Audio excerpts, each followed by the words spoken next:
Rebonjour, c'est encore moi. Alors, nous voici maintenant arrivés à la leçon numéro 4.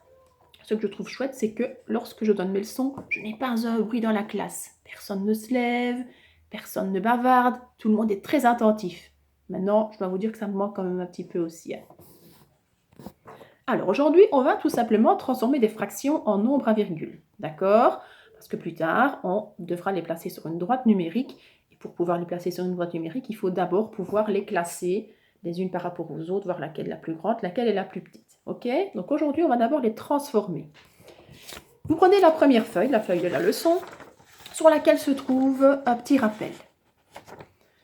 Sur ce petit rappel, on va lire ensemble. Dans un nombre à virgule, il y a deux parties. Ça, c'est vraiment un rappel qui date de la 4e année. Ça va? La première partie, celle qui se trouve devant la virgule, s'appelle la partie entière. La deuxième partie qui se trouve derrière la virgule s'appelle la partie décimale. D'accord? Donc ici, j'ai le nombre 14 unités. N'oubliez pas qu'on ne dit pas 14 virgules, on dit 14 unités puisque c'est la partie qui s'arrête aux unités. Et 637 millièmes. Ça va? N'oubliez pas un chiffre dixième, deux chiffres centièmes, trois chiffres millièmes. On a même appris à aller jusqu'à 6 chiffres, mais ici c'était juste pour de la lecture. Ici maintenant, nous allons transformer des nombres, donc on s'arrêtera chaque fois au millième. Ok? Donc vous allez prendre votre marque fluo et vous allez surligner les mots partie entière, partie décimale. Ce sont des choses à retenir. Donc, dans le nombre 14 unités, 637 millièmes, j'ai 14 qui fait partie de la partie entière et 637 qui est la partie décimale. Ok? Il est noté aussi une petite information en dessous. La partie décimale peut être transformée en fraction car elle représente une partie plus petite que l'unité. On sait bien que quand on travaille avec des nombres à virgule, c'est parce qu'on a dû couper une unité, par exemple, en plusieurs morceaux. Donc forcément, c'est plus petit que 1. Ok? Et donc forcément ici la partie décimale, les 637 millièmes, représentent moins qu'une unité. Ok? Et c'est grâce à ça qu'on va pouvoir faire des fractions et les transformer de nouveau en nombres à virgule. Alors, on va s'exercer avec déjà des fractions assez simples pour commencer. C'est un petit peu comme quand nous faisions des dictées de nombres en classe. Ça va, je vous dictais par exemple 3 dixièmes, 14 dixièmes, 235 centièmes, ceci, cela. Et vous deviez les écrire en nombres à virgule. Ça va? Ben ici, c'est un petit peu la même chose, sauf qu'en fait, elles sont, je ne vais pas vous les dicter, mais ils sont écrits sous forme de fractions. Ok? Alors, première fraction, 1 dixième. 1 dixième, ben je réfléchis, j'aurais très bien pu dire 0 unité, 1 dixième. Donc, je vais écrire en nombre à virgule, 0,1. 1 dixième, 0,1. Ok? 8 dixièmes. C'est la même chose que 0 unité, 8 dixièmes, c'est-à-dire 0,8. Jusque-là, j'espère que vous n'avez pas oublié tout ça. Le suivant, 45 centièmes. Puisque je parle en centièmes, je dois avoir deux chiffres après la virgule. Donc j'écris 45. Et pour avoir deux chiffres après la virgule, je suis obligée de mettre une partie entière, ça veut dire 0,45. Ok? Le suivant, 3 centièmes. Pareil, centième égale deux chiffres après la virgule. Donc, je vais écrire 0,03. N'oubliez pas que, comme il me faut deux chiffres après la virgule, je suis obligée de mettre le 0 ici. Si je ne le mets pas, ça me fera 3 dixièmes. Ce n'est pas du tout la même chose. Je continue. 147 millièmes. Millième veut dire 3 chiffres après la virgule. Ça va? Donc, 0,147. 147 millièmes. Ou 0 unité, 147 millièmes. C'est la même chose. Le dernier, 588 millièmes, c'est pareil, 0,588. Normalement, ceci, c'est un rappel que vous devez tous savoir faire sans problème. On a fait ça déjà depuis longtemps à l'école. C'était sous forme de dictée, c'est exactement pareil. Ok? Alors, deuxième partie, deuxième colonne, c'est la même chose, sauf qu'on va dépasser l'unité. Vous avez vu qu'ici, on avait toujours 0,0,0, partout. Donc, l'unité, ici, elle est en dessous, on est en dessous de l'unité, en fait. On n'a pas d'unité. Ici, on va dépasser l'unité. Ok? Le premier, c'est 15 dixièmes. Je vais écrire 15. Et comme je parle en dixième, je m'arrange pour avoir un chiffre après la virgule. C'est-à-dire 1,5. 15 avec une virgule au bon endroit, 1,5. 654 dixièmes. J'ai écrit 654. D'accord? Et je vais m'arranger pour mettre la virgule afin que ça devienne des dixièmes. Donc, un chiffre après la virgule, ça veut dire 65,4. OK? Le suivant, 635 centièmes. J'écris 635. Comme ça doit devenir des centièmes, il me faut cette fois-ci 2 chiffres après la virgule. Donc, je compte 1, 2 et hop, 6,35. Ensuite, 2451 centièmes. J'écris 2451. Pour que ça devienne des centièmes, 2 chiffres après la virgule, 24,51. OK? Ensuite, 5123 millièmes. J'ai écrit 5123. Les millièmes comptent 3 chiffres après la virgule, donc je vais placer ma virgule après le 5. Ça nous donne 5 unités, 123 millièmes. Et enfin, 8000 ou millièmes, je vais écrire 8000 et mettre ma virgule pour obtenir des millièmes, c'est-à-dire après le 8. Et j'obtiens 8,000, ce qui veut dire en réalité qu'on a 8 unités, puisque virgule 00, ça ne veut rien dire, enfin ça ne sert à rien. C'est pas que ça ne veut rien dire, mais ça ne sert pas à grand-chose de les mettre. Donc ça fait tout simplement 8 unités entières. OK? Jusque-là, c'est assez facile. Maintenant, vous allez voir, l'exercice suivant va nous demander de faire la même chose, sauf qu'il va falloir passer par un intermédiaire, une fraction intermédiaire. Si je regarde la première fraction, j'ai 4 cinquièmes. Est-ce que je vais pouvoir transformer 4 cinquièmes directement en nombre à virgule? Mais non, parce que pour pouvoir transformer une fraction en nombre à virgule, il faut que, au dénominateur, j'ai 10 ou 100 ou 1000. Ici, ce n'est pas le cas. Je n'ai pas des dixièmes, des centièmes, des millièmes. Donc, à côté, ça va. Je vais d'abord devoir transformer mes fractions en dixièmes, ou en centièmes, ou en millièmes. OK, alors, le premier, 4 cinquièmes. Je vais transformer mes cinquièmes en dixièmes, c'est plus facile. Donc, pour aller de 5 à 10, j'ai fait quelle opération? J'ai fait x2. OK? Puisque j'ai fait x2 pour arriver au dixième, je vais faire x2 aussi avec le 4. Donc, ça va faire 4 x 2 égale 8. Donc, 4 cinquièmes égale 8 dixièmes. Hop, voilà. Je crois que vous voyez mieux comme ça. Donc, 4 cinquièmes égale 8 dixièmes. Ça me semble un peu flou, voilà. Parce que j'ai multiplié mon dénominateur par 2. J'ai fait 5 fois 2, j'ai obtenu 10. Et donc, je dois faire la même chose avec mon numérateur. Je ne peux pas faire une autre opération. 4 fois 2, ça fait 8. Et maintenant, 8 dixièmes, ben, je vais l'écrire en nombre à virgule. 8 dixièmes, ça veut dire 0,8. Et hop, 4 cinquièmes, ça vaut 0,8 dixièmes. OK? Pour le suivant, 6 vingtièmes. Tiens, les vingtièmes, je vais les transformer en quoi? Soit je les transforme en dixièmes, donc je divise en 2, soit je les transforme en centièmes, donc je fais fois 5. À vous de voir ce qui est le plus facile. Moi, personnellement, j'aurais divisé par 2. Je trouve que c'est bien plus facile de diviser par 2 que de faire fois 5. Après, c'est à vous de voir, les deux solutions vont de toute façon revenir au même. OK? Donc, je décide de transformer mes vingtièmes en dixièmes. Ça veut dire que je divise par 2. Donc, puisque je divise 20 par 2, je vais également diviser 6 par 2. Donc, ça va me faire 3 dixièmes. Et 3 dixièmes en nombre à virgule, je vais l'écrire 0,3. Ça va? Voilà. Le suivant, 12 trentièmes. Je parle en trentièmes, donc je pense que ce sera plus facile de transformer mes trentièmes en dixièmes, parce que pour arriver au centième, au départ des trentièmes, ça va être compliqué. Ça va?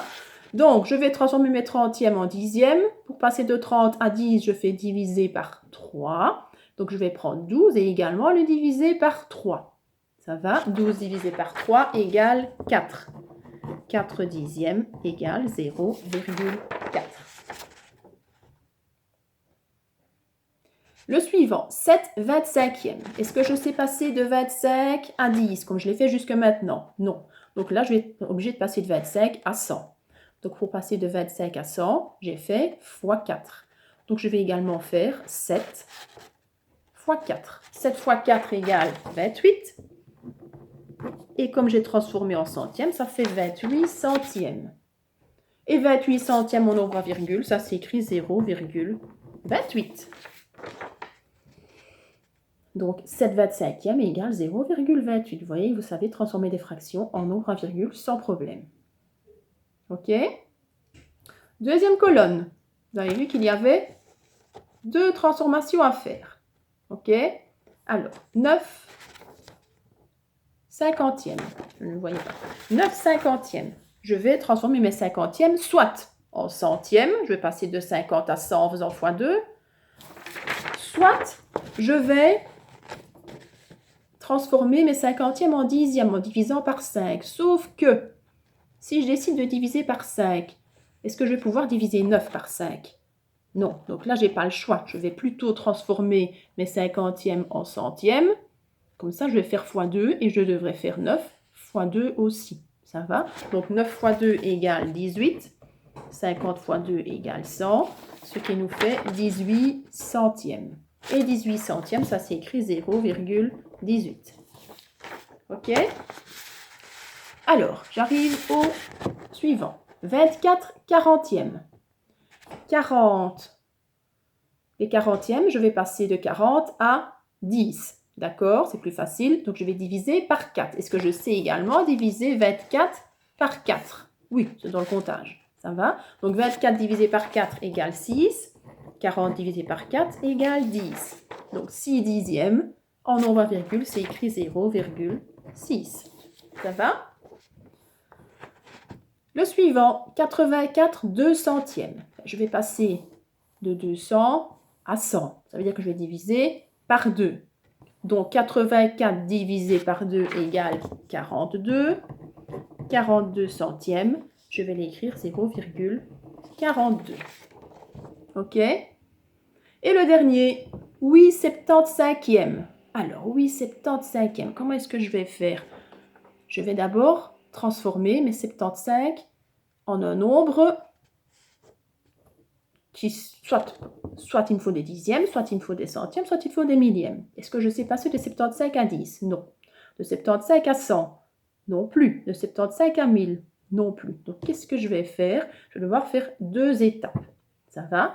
Je vais d'abord, par exemple, passer de 75. Si je fais x2, ça va me faire 150. Ça ne va pas. Si je fais x4, ça va me faire 300. Tiens, si j'arrive à 300, après, je pourrais facilement passer à 100. Oui ou non? Bien sûr que si. Donc, je vais d'abord transformer mes 75 en 300. Ça veut dire que je vais faire x4. Donc, je vais aussi transformer 8 et faire 8 x 4. 8 x 4, 32. 32, 3 centièmes. Ça veut dire que j'ai fait x4. Et puis, je vais diviser 300 en 3. Comme ça, j'aurai des centièmes. Et donc, je vais devoir également diviser 32 par 3, ce qui n'ira pas. Donc, évidemment, ici, Madame Cindy s'est trompée. Elle n'a pas trouvé un bon exemple. Donc, vous allez le passer. On en refera un autre une autre fois. Ça va? Voilà, comme quoi tout arrive. Hein? OK? Alors, donc, j'ai fait une grande croix, parce qu'ici, c'est une erreur. Ça arrive, c'est pas dramatique. Par contre, il y a des fractions que vous devez connaître par cœur, ce qui se trouve en dessous. Un demi, un quart, trois quarts, un huitième, un cinquième, un dixième. Vous devez absolument savoir les transformer en nombre à virgule. Sans aucun souci, vous devez les connaître par cœur. Ceux-là, vous les avez appris depuis longtemps. Donc, on va prendre du rouge et on va les noter. Donc, un demi, c'est combien? C'est 0,5. Un quart, c'est 0,25. Et 3 quarts, ben c'est 3 fois le quart, ça veut dire 0,75. D'accord? En dessous, un huitième, 0,125. Un cinquième, 0,2 ou 0,20, c'est pareil. Et un dixième, ça vous le savez, c'est facile, 0,1. OK? Donc je répète. On a écrit en rouge, un demi, 0,5, un quart, 0,25. 3 quarts, c'est 3 fois le quart, donc 0,75. En dessous, un huitième, 0,125, un cinquième, 0,2 ou 0,20, un dixième, 0,1. On aurait pu mettre un centième, 0,01, un millième, 0,001, etc. Ça va? Mais celui-ci, vous devez absolument les retenir par cœur. Ça vous aidera à trouver d'autres fractions. Si un jour, je vous mets, par exemple, au lieu de mettre un cinquième, mais je mets 3 cinquièmes, vous allez faire 3 fois 0,2. Ça va valoir 0,6. Ça, vous devez le connaître par cœur dans votre tête. Comme ça, au moins, vous ne perdrez pas de temps. Ça va? Donc, vous allez prendre du fluo, repasser le bord du cadre.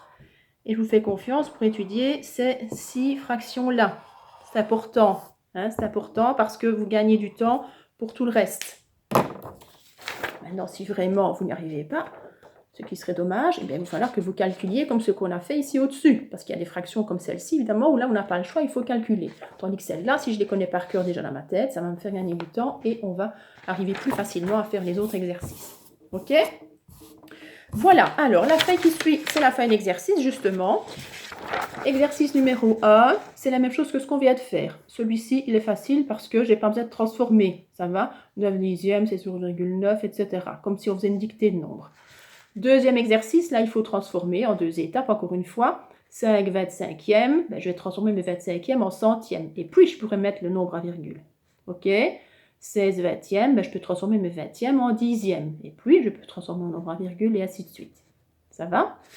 Exercice 2, c'est la même chose, sauf qu'on relie. Je vous donne déjà les nombres à virgule et je vous donne les fractions. Ça va? Donc, on relie évidemment la fraction au nombre à virgule. Parfois, il va falloir évidemment transformer peut-être la fraction pour arriver à ce nombre à virgule. Ça ne sera pas évidemment une fraction toujours décimale. OK? Exercice 3, vous allez me faire la même chose. Je vous donne 5 fractions. En dessous de la petite flèche, on transforme en nombre à virgule. Quand on a trouvé ces 5 nombres à virgule, eh bien tout simplement, à côté de la flèche, on les classe par ordre croissant, du plus petit au plus grand. Ça va?